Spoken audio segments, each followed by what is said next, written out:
this week, the pulse of global politics doesn't beat in unison. It raises, stumbles, and steadies across different capitals, with leaders writing vastly different stories into the same chapter of history. From Washington to Gaza, London to Madrid, the tensions is the same, with leadership rise above noise or be consumed by the noise. In the United States, one president attempts to write a legacy on two fronts: domestic reform and foreign diplomacy. Now, while the world watches for either collapse or crescendo, in the Middle East, the echoes of gunfire meet with the whispers of negotiation. In Europe, the quiet deaths of thousands from heat is overshadowed by public fatigue and political inertia. Now, what we're witnessing is not just politics. It is the test of governance in an age of competing crises. What happens when a leader tries to do too much or dares to do just enough? Well, this report unfolds those tensions without hype, just the layered rhythm of a world at its boiling point, sometimes metaphorically, other times literally. Welcome to the Flash News. I am Star Smart. Let's begin.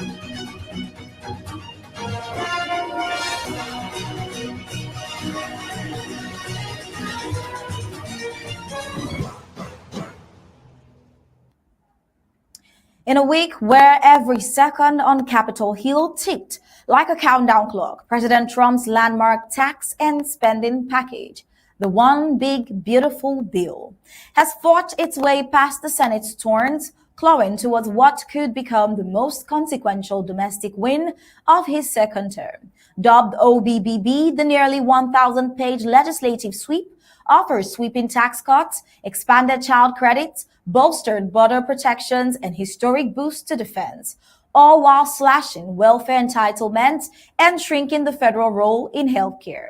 It passed the Senate 51-50 in the early hours of Tuesday morning, with Vice President J.D. Vance delivering the tie-breaking vote after a grueling 19-hour procedural standoff. Now, for the Trump administration, this is more than fiscal strategy. It is legacy architecture. It's time Republicans do what we were sent here to do. This bill isn't just good. It is historic. It protects our borders, rewards families, and restores to Washington's broken spending culture. And these are the words of Trump right on Truth Social just before dawn. But not all in his camp are clapping about this. From Capitol moderates to libertarian purists, there are sharp warnings of economic backlash. The Congressional Budget Office estimates a $3.3 trillion cost over 10 years. Welfare advocates call it a war on the poor. Democrats label it Trump Care 2.0 on steroids. And yet, for the president, the calculation seems unapologetically simple. Secure America's future by first securing its foundations economically, militarily, and morally.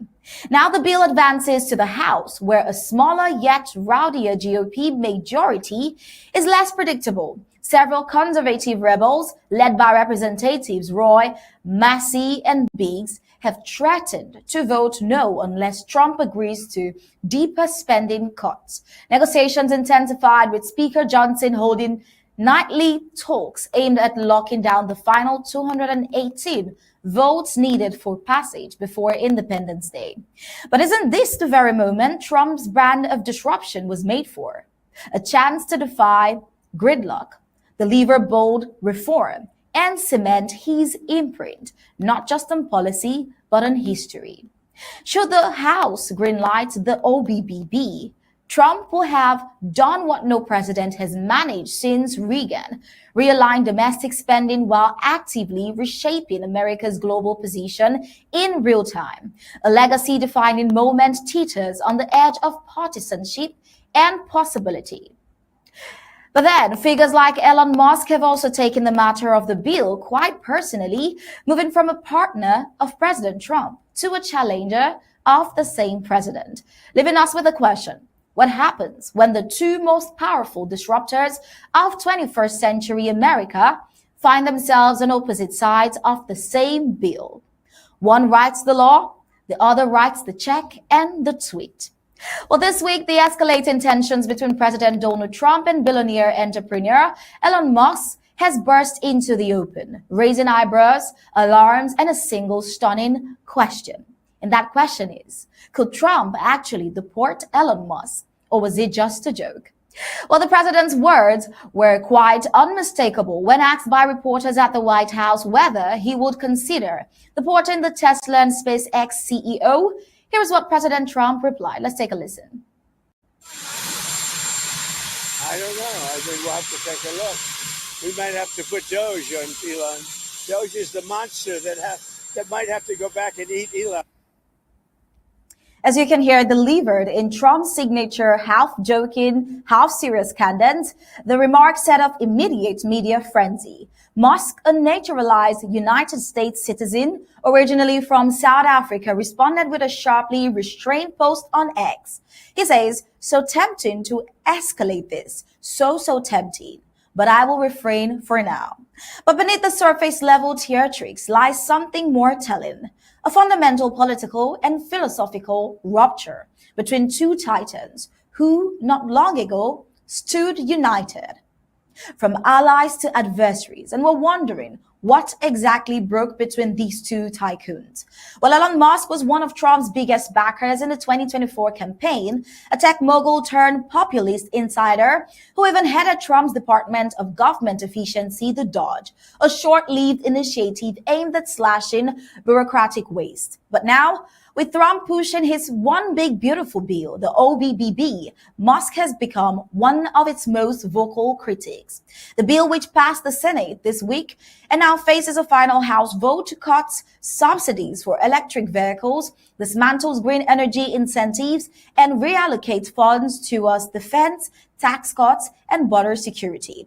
For Musk, whose empire thrives on innovation incentives, the bill's passage isn't just a policy disagreement. It is a threat to an entire economic model. He is losing his EV mandate. Trump told reporters that he is very upset about things, but he could lose a lot more than that. And in one particularly pointed post on Truth Social, Trump lashed out, saying without subsidies, Elon would probably have to close up shop and head back home to South Africa. But then let's take a look at Trump's angle, the fiscal conservatism, loyalty politics, and message control. We see that for Trump, this isn't just about Musk's tweet. It is about optics, timing, and control. With the OBBB poised to reshape America's fiscal priorities, Trump is making a calculated gamble that his base is more loyal to economic nationalism than Silicon Valley's green dreams. In this light, Musk's public resistance is seen not as innovation advocacy, but as disloyalty from within the tent. And perhaps more crucially, Musk's threat to fund electoral challenges against the GOP lawmakers who vote for the bill cuts deep into Trump's leverage. Musk has publicly floated the idea of launching a new political party, the American Party, if the bill is signed into law. Now, to a president who sees loyalty as currency, this is not just defiance, it is indeed rebellion. Still, Trump's approach remains classic Trump. Provoke, test the waters, pull back, just enough to maintain plausible deniability. The deportation remark, while legally absurd and constitutionally untenable, serves its purpose as a warning shot dressed as banter. But then on Musk's perspective, we see his position isn't merely about Tesla or SpaceX. It is about what he claims in the long-term viability of America's innovation economy. The OBBB, in his view, prioritizes short-term tax optics over long-term strategic investment in green technology, space exploration, and future-facing infrastructure. He has warned that the bill will cripple America's leadership in tech and sustainability, and further bloat an already unmanageable national debt. Musk critics accuse him of hypocrisy, pointing to his company's heavy reliance on the federal contract and subsidies. But his defenders argue that he is the rare capitalist willing to critique both parties when national visions are at stake. Now, his restraint on X, so tempting to escalate, but I will refrain. It signals a tactical pause, not surrender. And the idea of forming a third party, while still fringe, is actually gathering attention amongst disillusioned centrists, independents, and techno-libertarians. So where does this go from this point? For Trump, the episode offers a political rallying point, a chance to remind Americans that no billionaire, no matter how famous or previously loyal, is above the populist agenda. He gets to defend real Americans against elite backlash, even if that backlash comes from a former ally. For Musk, the moment presents an opportunity to redefine himself not just as a CEO, but as a political conscience, someone unafraid to speak truth to populist power, even when it comes from a White House he once walked comfortably within. Both men know the value of spectacle. Both understand timing, and both are masters at turning conflict into capital. So the question remains, is this a true fracture in the populist innovation alliance, or is it just an Act one of the next negotiations between two men who never stay silent for long? Well, away from the United States, we still see Trump in action across borders. 60 days for peace. Trump's final Gaza deal, gaining Israeli backing and waiting on Hamas' decision. Well, with the weight of 2 years of bloodshed pressing down on the region, the Trump administration on Tuesday announced a breakthrough. Israel has agreed to the terms of a proposed 60-day Gaza ceasefire, brokered quietly through Cairo and Doha, and now awaiting final words from Hamas. The proposal, crafted in coordination with Israeli defense officials and the United States intelligence, includes an immediate halt to hostilities, the phased release of Israeli and foreign hostages, increased humanitarian aid corridors into southern Gaza, and a framework for political transition post-Hamas. In return, Israel demands verifiable disarmament of key militant wings and a commitment to cease rocket fire indefinitely. Israeli Prime Minister Netanyahu, whose war rhetoric once echoed finality, there will be no Hamas after this war, has softened his public tone. Insiders say his cabinet is quietly aligned with the deal's core objectives through public announcement, and that remains cautious. Now, from the Trump administration, the message is loud and clear. This is the closest that we have been to a real lasting truce since early 2023, what the president said from the White House Rose Garden. Meanwhile, Hamas leadership remains tight-lipped. Their top political bureau members are said to be reviewing the deal in Qatar, where indirect communications have intensified. Egyptian and Qatari mediators report positive signals, but warn that demands for a full Israeli withdrawal and guarantees against reoccupation remain flashpoints. Sources say humanitarian conditions, particularly the restoration of clean water and medical access, are pushing Hamas leaders towards accepting the offer, though ideological factions remain split. Now, for Trump, who has long touted peace through strength, this moment only reflects a convergence of tactics, apply maximum pressure publicly, while cultivating back-channel leverage quietly. Yet some critics, particularly in Europe and liberal Arab cycles, accuse the Trump plan of leaning too heavily towards Israeli interests, undermining Palestinian autonomy. Supporters counter that Hamas' own violent intransigence left few options, and that any ceasefire without accountability would only invite a repeat of past failures. So the question echoes across two fractured lands and one watching world. Will Hamas choose people over pride, peace over propaganda? Should the answer be yes, the ceasefire may not just end bombs. It could mark the first page of a new diplomatic chapter, authored by a president long dismissed as unpredictable, yet now perhaps the only one who could have pulled this string off. Now we see across the globe still, from hostages to healthcare cuts. Can one president really shape peace abroad while reshaping America at home?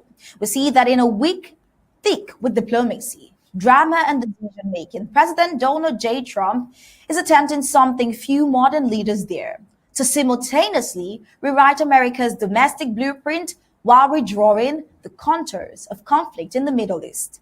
The clock is ticking on two parallel fronts. One, a final House vote that could pass his sweeping One Big Beautiful Bill before July 4th. The other is a taken ceasefire proposal in Gaza that may bring an end to Israel's 2-year war with Hamas.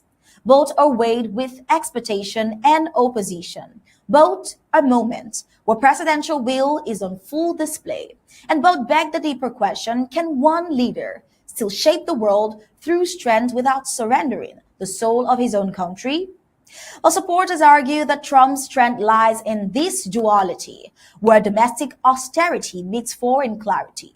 By slashing federal overreach at home, he is freeing up military and economic resources to project American power more decisively abroad. Defense spending under OBBB is set to surge past $1 trillion by 2026.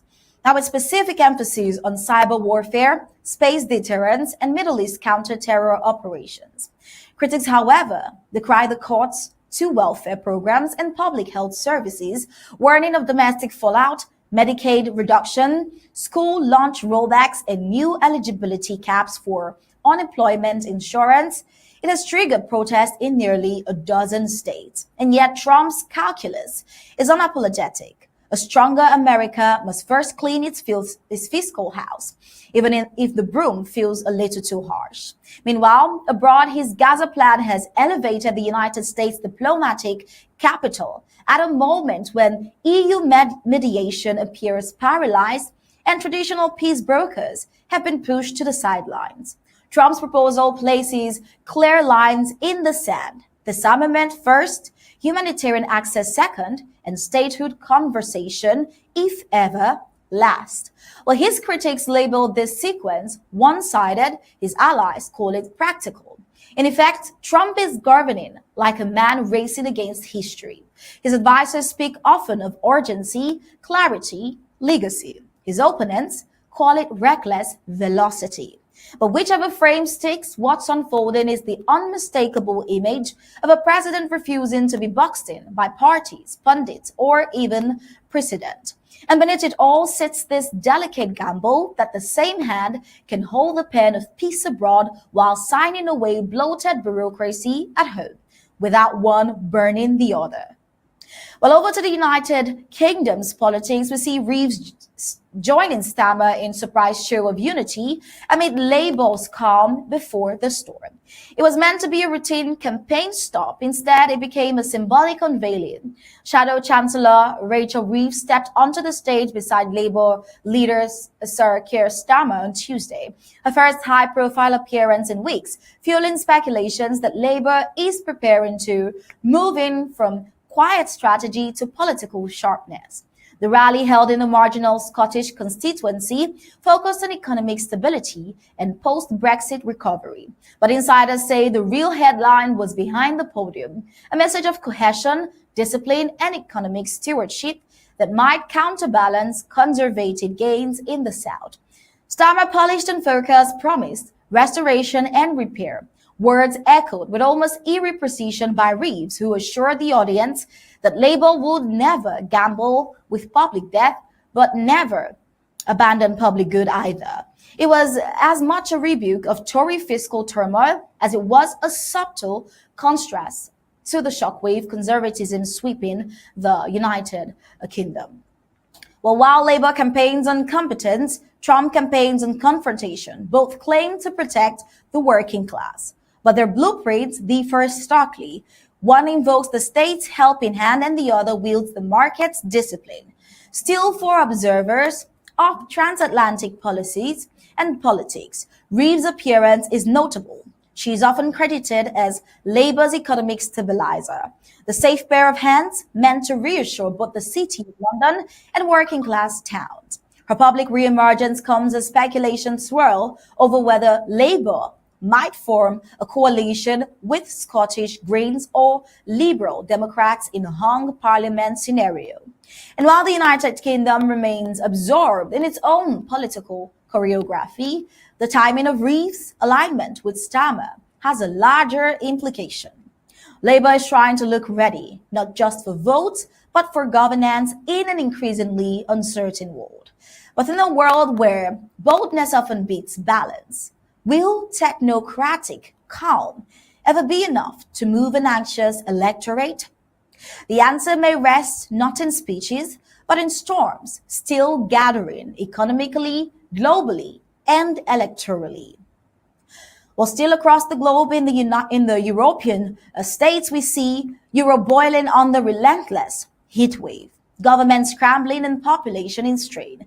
The skies over Europe this week may look clear, but beneath their blistering blue is a quiet emergency unfolding. A suffocating heatwave dubbed the silent killer by French media has swept across southern and central Europe, pushing temperatures beyond 43 degrees Celsius, 109 Fahrenheit. In some regions, the triggering widespread alerts from Lisbon to Budapest. In Spain, elderly care homes are overwhelmed. In Italy, power grids are flickering under the strain of round-the-clock air conditioning. In Greece, brush fires have torched over 6,000 hectares near Thessaloniki, forcing evacuations and closing roads. France has deployed emergency services to urban centers as heat-related hospitalizations spike. Yet the government warns the worst may still be coming. But what is more chilling than the temperature itself is the political silence that it is met with. With governments consumed by electoral cycles, defense budgets, and economic rebalancing, climate appears once again to be the quiet casualty of global prioritization. While President Trump has doubled down on energy independence and deregulation, and European leaders fret over immigration and inflation, coordinated climate readiness seems paused, if not altogether forgotten. Scientists call it avoidable debt. Civilians call it summer. Leaders, meanwhile, issue statements and stall legislation. But as heat waves grow longer, deadlier, and less seasonal, the question becomes more existential than ecological. When leadership avoids the heat, who observes the consequences? What we see today from Trump's push to secure the home front and project dominance abroad, to Europe's quiet battle with a climate that refuses to wait for policy, the events of the first days in July 2025 reminds us of something uncomfortable. Crises no longer arrive one at a time or when you are ready. Today's leaders are not afforded the luxury of linearity. They must juggle bills and bombs, protests and peace, talks, rising temperatures and rising distrust. Some rise to the moment, others flinch. A few pretend not to see it at all. Trump, for all his critics, remains one of the few attempting to play both boards, domestic overhaul and international diplomacy. Whether he succeeds or spirals remains to be seen, but the audacity to attempt both at full throttle is rare in this era of politically cautious men. And elsewhere, whether in Starmer's careful centricism, Hamas taking indecision, or Europe's sweltering silence, choices are being made that will define the season ahead, not just in weather, but in politics, identity, and survival. So we end this broadcast not with certainty, but with a little bit of clarity. In a world roaring with decisions, the only thing louder than failure is indifference. Thank you for joining in on today's Flash News, and don't forget to tune in to Undaunted coming up at 8 p.m. Amber time. But with that, we've come to the end. Do have a pleasant day.